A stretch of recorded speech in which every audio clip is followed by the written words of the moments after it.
It's one of those things where we all know it's going to happen, but nobody wants to talk about it.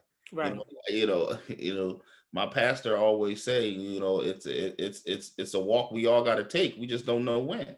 So if you know you're going to die, if you know that at some point in time, some decision is going to have to be made about your property or about your assets, you should be preparing and planning for it, just like you have life insurance in your Mm-hmm. planning, or just like you're making a decision on grad school or whatever those decisions that we're making.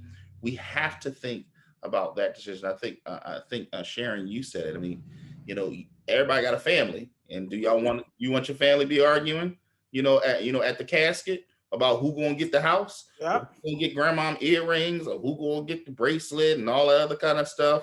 You know what I mean? Do you want to create that kind of grief for your family? If the answer is no, then you have to have a will. So, for me, I think what we can continue to do is raise awareness about why this is important. We can, look at, what would it take to mandate that some type of information be provided to people when there's some type of transfer of property, as far as real estate. But then the other thing I think is, this all for me falls into the collective bag of just civics. Yep.